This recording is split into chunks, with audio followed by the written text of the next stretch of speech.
Bonjour, c'est Sandrine et bienvenue sur ma chaîne indépendante au féminin.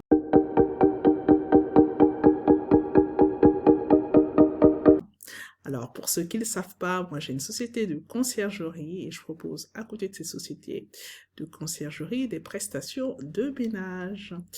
Alors, j'aimerais bien que vous likez, vous partagez, que vous abonnez afin de me motiver à vous faire d'autres vidéos car c'est pas facile.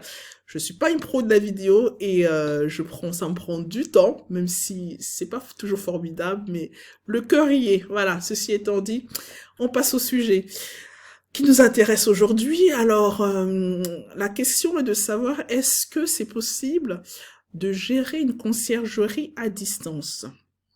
Alors, avant de répondre à cette question, j'aimerais commencer par quelques éléments.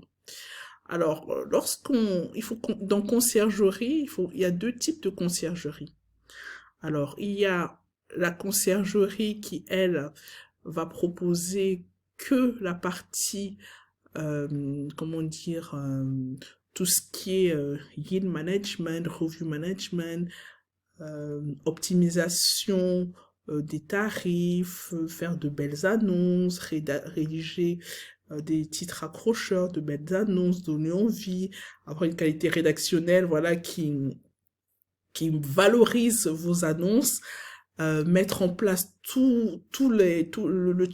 un channel manager, mettre, voilà, donc toute cette partie-là, donc il y a des conciergeries qui ne font que ça, et ça s'appelle aussi conciergerie, qui ne font que ça. Donc tout l'aspect administratif derrière leur ordinateur et tout ça, d'accord?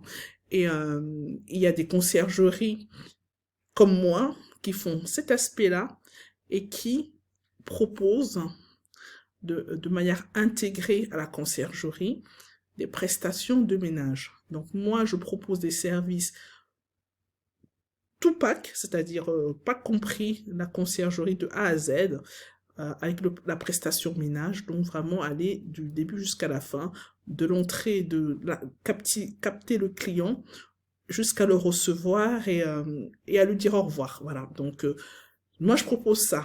Ou soit il y a des personnes ou il y a des propriétaires qui ne veulent que la partie prestation de ménage et linge, d'accord? Donc voilà, mais moi je fais les deux. Donc mais il y a des conciergeries qui ne font que ça. Et de plus en plus, il y en a.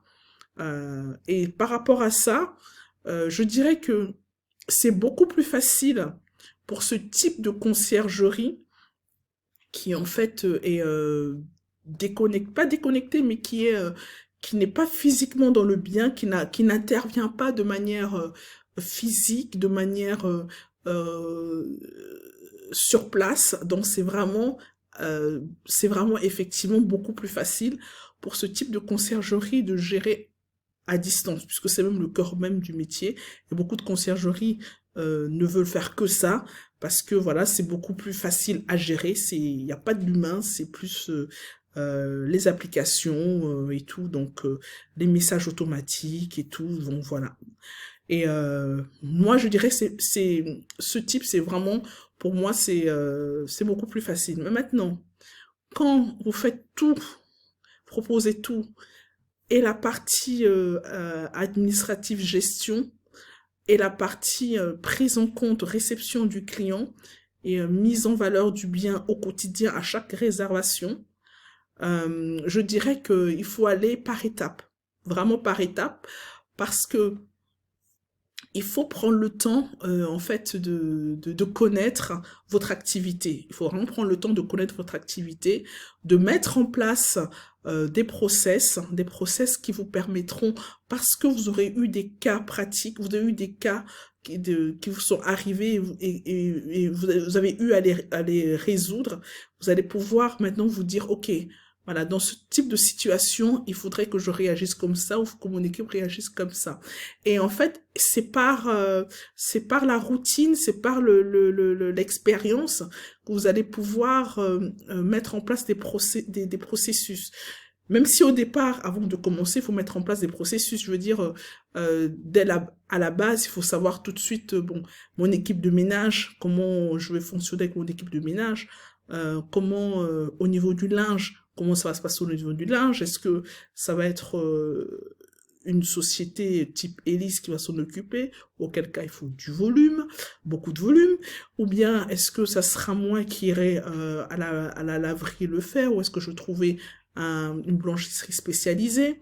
Donc voilà, au niveau des réparations, parce qu'il y en a toujours un rideau qui est décroché, une télécommande qui n'a plus de pile, qui est-ce qui va approvisionner. Vous voyez, donc tout cet aspect au quotidien, ou même lorsqu'il y a des dégâts, prendre des photos, comment ils sont pour déclencher la garantie et le dédommagement des plateformes, qui va le faire, comment ça se passer, comment réagir. Donc voilà, donc en fait, au départ, vous devez prendre du temps pour mettre en place toutes ces choses-là, avoir une équipe dédiée, dédiée à tout ce qui est ménage, avoir des personnes de confiance et avoir une équipe, ne pas reposer que sur une personne.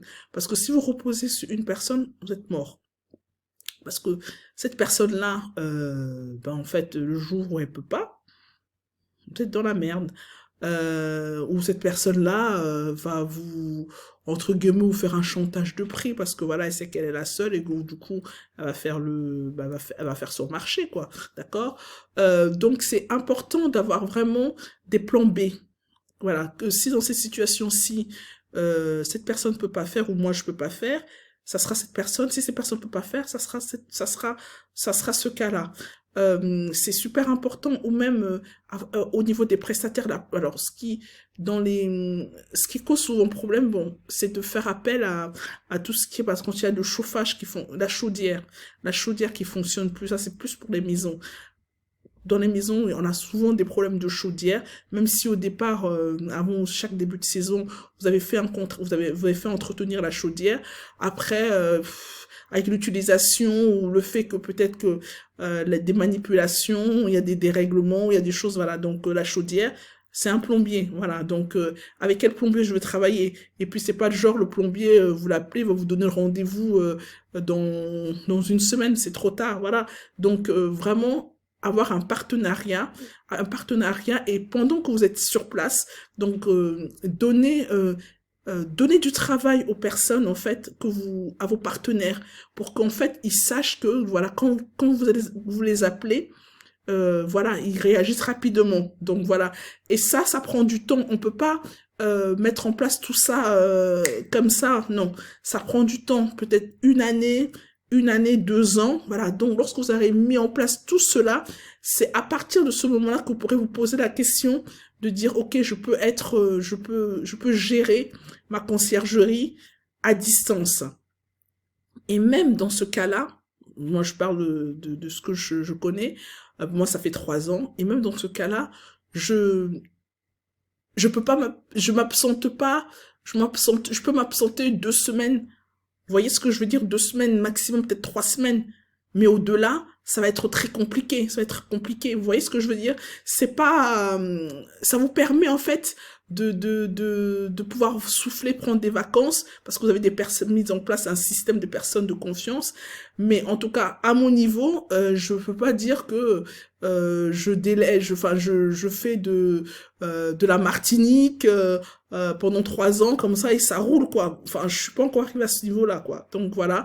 Donc je sais que je peux m'absenter pour 3 semaines et ça roule quoi. Il n'y a pas de souci. Je sais que quand je reviens, je revérifie, je remets des choses en place parce qu'il y a certaines choses, même si on met des personnes de bonne volonté, ça pourra pas toujours être fait. Voilà, ou peut-être que j'ai pas encore trouvé le bon système, hein, ça c'est certainement et tout, mais voilà, pour l'instant c'est ce que je dis. Voilà, donc on peut pas s'absenter, voilà, être 100% à distance, 100% à distance. On peut souffler, prendre du recul, gérer des choses, mais